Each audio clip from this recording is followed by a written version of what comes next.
అరే! ఎంత పని చేశారబ్బా యూట్యూబ్ ఆడియన్స్. మా మహేందర్ 'జబర్దస్త్ మహేందర్‌ని' ఎందుకో డిసప్పాయింట్ చేశారు బాగా.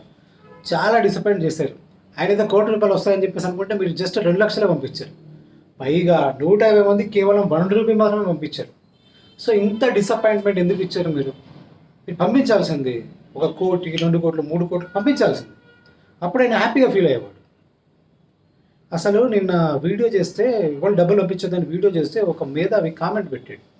అతను ఏదో ప్రాబ్లంలో ఉన్నానని చెప్పాడు. నీకు మూడుంటే ఇది డబ్బులుంటే నీకు హెల్ప్ చేయాలనుకుంటే నువ్వు చెయ్యి, లేదంటే మానేయి. ఎందుకు వీడియోలు చేస్తున్నావు అని చెప్పి పెట్టాడు. ఆ మేధావికి చెప్తున్నాను, ఇతను మాట్లాడిన వీడియోలు చూసారా మీరు? ఇతను మాట్లాడిన వీడియోలో అతను ఎంత నెగ్లెక్ట్గా మాట్లాడుతున్నాడు. 150 మంది ₹100 పంపించారు. ఎవరో 1,00,000 మంది ₹100 వేసినా ₹1,00,00,000 వస్తాయన్నారు, రాలేదు, ఇంతే వచ్చాయి అని చెప్పేసి మాట్లాడుతున్నాడు. నేను అడుగుతున్నా, అసలు ₹1 అయినా సరే ఎందుకు వేయాలి? ఒక్కడు ₹100 కూడా ఎందుకు వేయాలని చెప్పేసి అడుగుతున్నాను. ఏదైనా సూపర్ మార్కెట్కి వెళ్ళావు, అక్కడ ₹101 అయింది, ₹100 ఉన్నాయి, ₹100 నేను ఇవ్వనని చెప్పేసి అంటే వాడు ఒప్పుకుంటాడా? సిటీ బస్లోకి ఎక్కావు, సికింద్రాబాద్ వెళ్తున్నావు, వాడు ₹10 ₹15 చెప్తే నా దగ్గర ₹14 ఉన్నాయని చెప్పేసి అంటే వాడు ఒప్పుకుంటాడా? మెట్రోలో టికెట్ ఇస్తారా ₹1 తక్కువ ఉంటాయి, ప్రతి రూపాయి కూడా కౌంటే. ఇంకోటి ఏం చెప్పేసి అంటే, మాకు లేవా అప్పులు, మీకు లేవా అప్పులు, ప్రపంచంలో ప్రతి ఓడికి ఉంటాయి అప్పులు.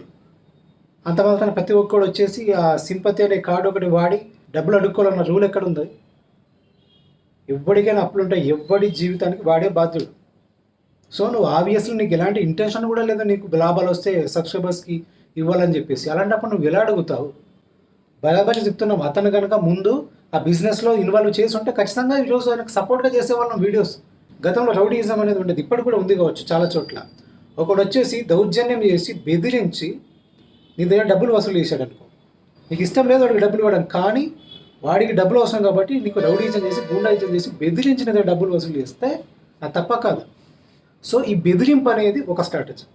ఈ జాలి సానుభూతి అనే కార్డు అడ్డం పెట్టుకొని డబ్బులు గుంజడం కూడా నా దృష్టిలో అంతే తప్పు, దానికంటే కూడా పెద్ద తప్పు. ఎందుకంటే అక్కడ వాడు విలన్ అని చెప్పేసి క్లారిటీగా అర్థమవుతూ ఉంటుంది. వీళ్ళు కనిపించని విలన్లు. ఎదుటోడికి ఆపదొస్తే నాకు సంబంధం లేదు, నాకు ఆపదొస్తే మాత్రం ప్రపంచం అంతా స్పందించాలి. ఇది ఎక్కడి రూల్? వీళ్ళకి సపోర్ట్ చేసే వాళ్ళని అడుగుతున్నా, మీకు ఏమైనా హెల్ప్ చేశాడా? హెల్ప్ చేసే ఉద్దేశంలో ఉన్నాడు అతను? ఆ వీడియోలో ఎలా మాట్లాడుతున్నాడు?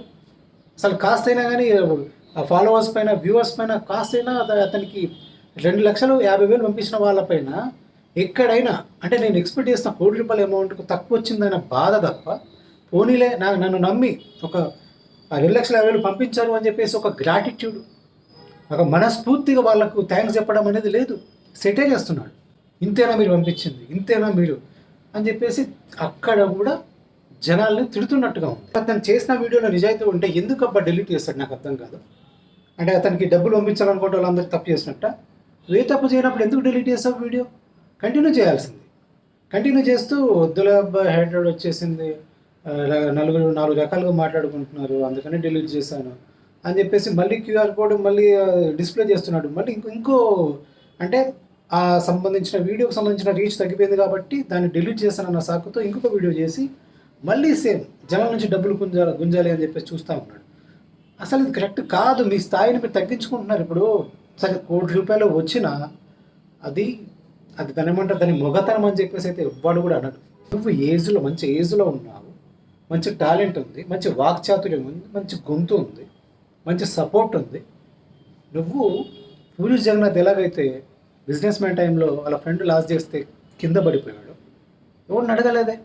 ఆయన ఒక వీడియో చేస్తే, పూరి జగన్నాథ్ ఒక్క వీడియో చేస్తే నా అభిమానులంతా నాకు ఒక ₹100 పంపించండి అని చెప్పేసాను అంటే ఆయన అప్పులన్నీ పోయాయి. అట్లా చేయలేదే, ఎవరిని అడగలేదే. ఈవెన్ మహేష్ బాబుని, తన లైఫ్ ఇచ్చిన మహేష్ బాబును కానీ, తనకు లైఫ్ ఇచ్చిన పవన్ కళ్యాణ్ కానీ ఎవరిని కూడా తను ఏం అడగలేదా డబ్బులు. అక్కడ ఆత్మాభిమానాన్ని ఆయన నమ్ముకున్నాడు. నేను సెల్ఫ్ రెస్పెక్ట్ ఉన్న వ్యక్తి, మంచి రచయిత, మంచి దర్శకుడు, భావజాలం ఉన్నాడు. ఏం చేశాడు? ఫైట్ చేశాడు, తీశాడు, తన టాలెంట్ నమ్ముకున్నాడు. మంచి కథ, బిజినెస్ మ్యాన్ లాంటి కథ తీశాడు, ఇటు కొట్టాడు, 100 కోట్లు మళ్ళీ తిరిగి సంపాదించుకొని బగాడ్లాగా నిలబడ్డాడు. ఇప్పుడు డౌన్లో ఉన్నాడు, అప్లో ఉన్నాడు పక్కన పెట్టేస్తే ఒక యూత్కి అతని ఆదర్శం. సినిమాల్లోనే కాదు బయట కూడా చేసి చూపించాడు. అదే యాటిట్యూడ్ అంటే, అది మొగతనం అంటే. అలా బౌన్స్ బ్యాక్ అవ్వాలి. పడ్డ ప్రతి ఒక్కడు కూడా కామనే. ఇక్కడ పడని వాడేవాళ్ళు లేడు. పడినా లేవాలి. ఇంకోటి సపోర్ట్ ఎందుకండి నీకు? ముసలాడు వాడు తీసుకో, నువ్వే కొత్త కొత్త డిసిజన్లు తీసుకో, చెయ్యి. బ్యాంక్ 2-3 నెలల్లో మొత్తం డబ్బులు వచ్చేలా వెనక్కి వచ్చేలాగా చేసి అప్పుడు పెట్టు. దిస్ ఈజ్ మీ అని చెప్పేసి. పడ్డాను, పోగొట్టుకున్నాను, 70-80 లక్షలు పోయింది, మళ్ళీ తిరిగి సంపాదించుకున్నాను అని చెప్పేసి ఆ జర్నీని పెట్టు. అప్పుడు నువ్వు నీ ఫాలోవర్స్ అందరికీ మార్గదర్శకుడు అవుతావు. ప్రతి ఒక్కడు కూడా జేజేలు కొడతాడు. ఎవడు కూడా మాలాగా పిచ్చి పిచ్చి వీడియోలు వేసి నేను క్రిటిసైజ్ చేయడు. నీకు అన్ని ఆప్షన్స్ కనిపిస్తున్నప్పుడు ఎందుకు ఈ ఈజీ మనీ, ఎందుకు ఈ సింపతి డ్రామాలు? మగవాడిలాగా లేచి ఫైట్ చేయి. నువ్వు ఫైట్ చేస్తే ఖచ్చితంగా నీ వెనుక నిలబడతారు, నేను నలుగురు ఆదర్శంగా తీసుకుంటారు. చాలామంది ఆమె వాళ్ళు కాఫీ డీనో ఏదో ఆమె వాళ్ళ హస్బెండ్ చనిపోయిన తర్వాత కొన్ని వేల కోట్ల అప్పులు మొత్తము దివాలా తీసిన పరిస్థితుల్లో తను లేడీ కోర్టుకి వెళ్ళేసి నాకు ఈ అప్పులతో సంబంధం లేదని చెప్పమన్నారు ఆమెను, కాఫీ డే ఓనర్ వాళ్ళ వైఫ్ని. తను అట్లా ఒప్పుకోలేదు. దానివల్ల చనిపోయిన మా హస్బెండ్కి బ్యాడ్ నేమ్ వస్తుంది, మాకు అది అవసరం లేదు, ఐపీ పెట్టే ఛాన్స్ లేదు, నేను ఫైట్ చేస్తానని చెప్పేసి వితిన్ 1 ఇయర్లో ఆ ఫ్రాంచైజీకి చేజిక్కించుకొని ఉద్యోగులకు న్యాయం చేసింది. ఆ కాఫీ డే పేరు నిలబెట్టింది. ఫైటింగ్ స్పిరిట్ అంటే అట్లా ఉండాలి. ఒక అమ్మాయి, ఒక లేడీ చూస్తుంది కదా వేల కోట్ల ఆ అప్పుల్ని అవలీలగా తీర్చేసుకుంది. నీకు అన్నీ ఉండి కూడా ఏం ప్రోగ్రామ్ అంటున్నాను? అన్నీ ఉన్నాయి కదా నీకు. ఫైట్ చేయి, గట్టిగా ఫైట్ చేయి. ఈ ఫైటింగ్ ప్రాసెస్లో మీకు వెనకాల నిలబడతాం. ఇలాంటి వాడికి ఉండవు. ఇలాంటి వాడికి పార్ట్నర్ కూడా సపోర్ట్ చేయం. నేనే కాదు, ఎవడు కూడా ఎవరిని సోమరిపోతుల్లాగా బలహీనులుగా మార్చే ఈ ప్రాసెస్ని ఎవరు కూడా సపోర్ట్ చేయదు అని చెప్పేసి మళ్ళీ మనస్ఫూర్తిగా కోరుకుంటున్నాను. Thank you.